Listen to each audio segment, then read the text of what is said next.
Bisri Latukonsina menyebut ada keterlibatan pimpinan partai lain dalam kisruh internal Golkar Maluku.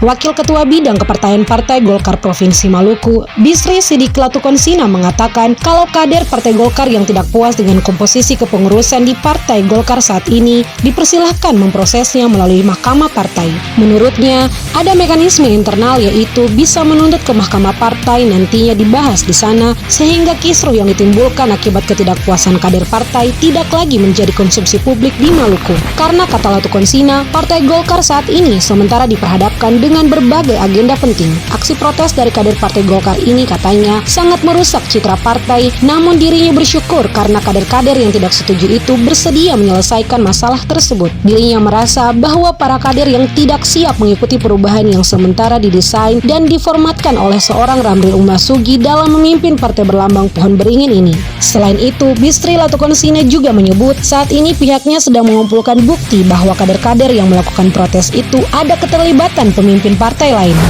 Ya, Partai Golkar ini sendiri menghadapi agenda-agenda penting di masa depan.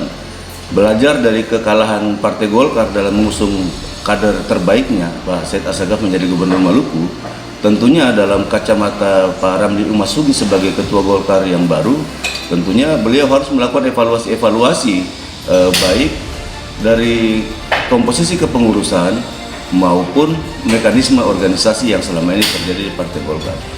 Sebuah perubahan tentunya membutuhkan kedewasaan para kader untuk mengikuti perubahan tersebut. Ya, saya rasa yang terjadi hari ini adalah para kader tidak siap mengikuti perubahan yang sementara didesain, diformatkan dan diformulasi oleh seorang Pak Ramli Umasugi dalam memimpin Partai Golkar.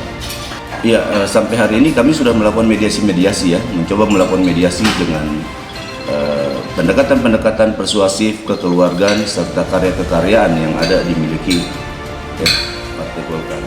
Tapi sampai hari ini upaya-upaya tersebut tidak direspon dengan baik.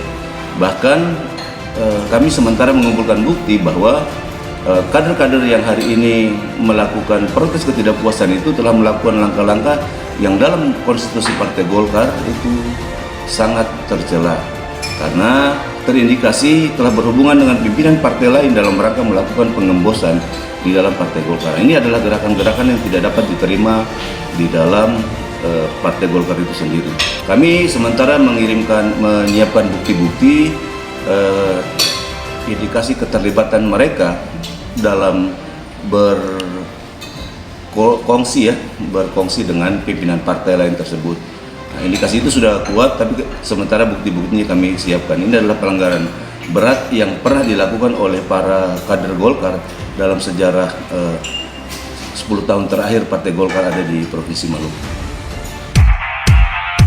Dari Namlea, Kabupaten Buru, Kiswan melaporkan. Terima kasih sudah simak berita-berita dari n2news.com. Jangan lupa like, share, subscribe, dan bunyi lonceng notifikasinya ya.